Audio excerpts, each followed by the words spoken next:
इस वीडियो में हम गोपाल कृष्ण गोखले और उनके आर्थिक और सामाजिक विचारों के बारे में जानेंगे, तो चलिए वीडियो शुरू करते हैं।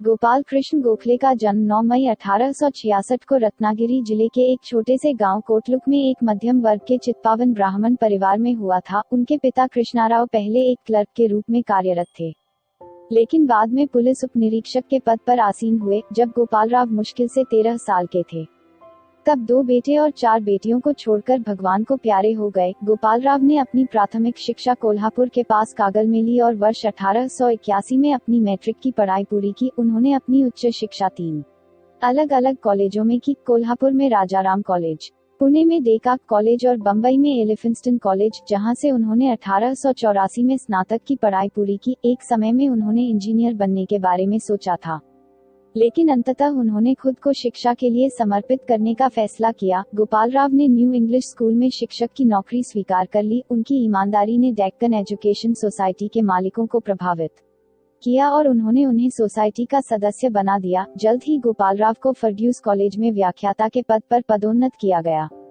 जो कि डेक्कन एजुकेशन सोसाइटी द्वारा संचालित एक कॉलेज था, और तब से उन्होंने अपने जीवन के लगभग 18 वर्ष अध्यापन करियर के लिए समर्पित कर दिए। वर्ष 1889 में गोपालराव ने पहली बार भारतीय राष्ट्रीय कांग्रेस के अधिवेशन में भाग लिया और तब से वे इसकी बैठकों में नियमित वक्ता थे। 1896 में जब तिलक और उनके सहयोगियों ने सर्वजन सभा रानाडे पर कब्जा कर लिया और गोखले सहित उनके अनुयायियों ने सभा से अलग हो गए और एक नई एसोसिएशन की स्थापना की, जिसे दक्खन सभा कहा जाता है।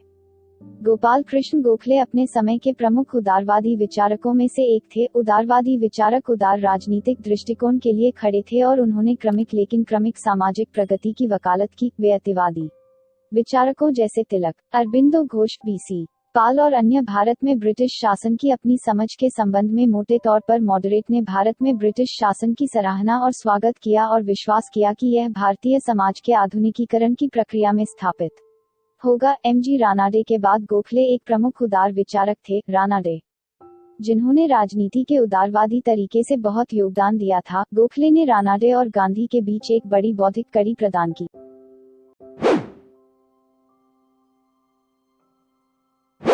गोखले के आर्थिक और सामाजिक विचार उनकी राजनीतिक सोच का हिस्सा हैं। वह इस शब्द के सख्त अर्थों में अर्थशास्त्री नहीं थे, नहीं वह गहरे समाजशास्त्रीय अंतर्दृष्टि के साथ एक सामाजिक विचारक थे। हालांकि कांग्रेस के एक नेता के रूप में और विधायिका के एक सदस्य के रूप में गोखले को उस समय के कई सामाजिक आर्थिक मुद्दों पर विचार करना पड़ा, जिसने बदले में उनके आर्थिक और सामाजिक विचारों को जन्म दिया। इन विचारों ने उनके सोचने के तरीके को प्रतिबिंबित किया, जिसने उनके समय के सामाजिक परिवर्तन की प्रक्रिया को काफी प्रभावित किया। जहां तक आर्थिक विचारों का सवाल है, गोखले के विचार जस्टिस एमजी रानाडे और प्रोफेसर सूची से जुड़े थे। गोखले ने भारतीय वित्त का सावधानीपूर्वक अध्ययन 1874 से 1909 तक इस अवधि को 4 चरणों में विभाजित करके राजस्व की वृद्धि के साथ व्यय की तुलना में किया। गोखले भारत में कृषि जीवन की स्थिति से भी अवगत थे। उन्होंने देखा कि भारत में कृषि उद्योग एक गंभीर अवसाद में था और प्रति एकड़ फसल की उपज कम थी। ऐसी परिस्थितियों में उन्होंने राज्य द्वारा मांग की गई भूमि राजस्व में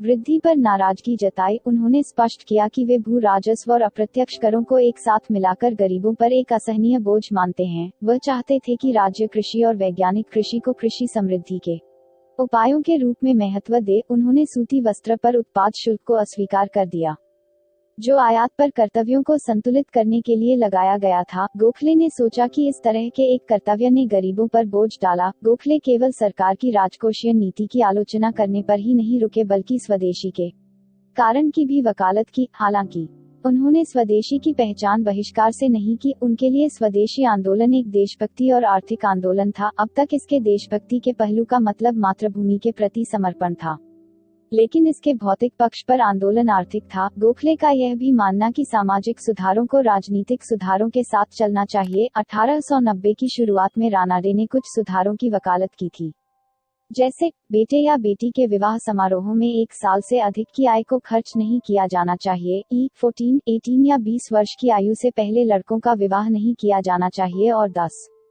12 और 14 वर्ष की आयु से पहले की लड़कियों का बहुविवाह निषिद्ध होना चाहिए। 60 वर्ष की आयु के बाद किसी को विवाह नहीं करना चाहिए।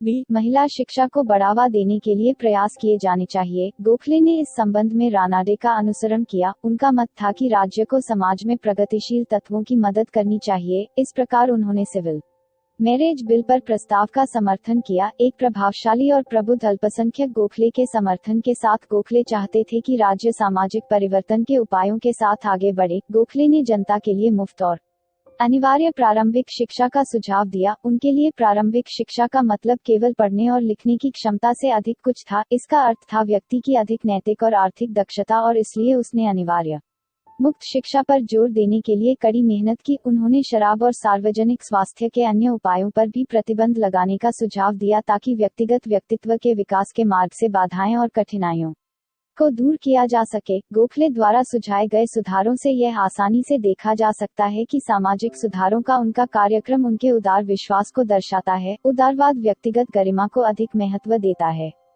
हालांकि यह गरिमा तब तक बहाल नहीं की जा सकती जब तक कि व्यक्ति शिक्षित और प्रबुद्ध न हो। यह इस उद्देश्य के लिए है कि उदार विचारधारा व्यक्तिगत व्यक्तित्व के सर्वांगीण विकास की वकालत करती है। गोखले एक आश्वस्त उदार के रूप में मानव जीवन के इस पहलू के लिए अत्यधिक महत्व देते हैं। व्यक्तित्व का विकास, जातिगत बाधाएं, नस्लीयता, वैमनस्यता, अज्ञानता, धार्मिक कट्टरता, महिलाओं की अधीनता, ये सभी व्यक्तिगत व्यक्तित्व के विकास की राह में बाधक थे और इसलिए उन्हें तत्काल हटाया जाना चाहिए था। इस वीडियो में हमने गोपाल कृष्ण गोखले और उनके आर्थिक और सामाजिक विचारों के बारे में जाना। अब अगले वीडियो में हम गोखले के राजनीतिक विचारों को जानेंगे। Thank you.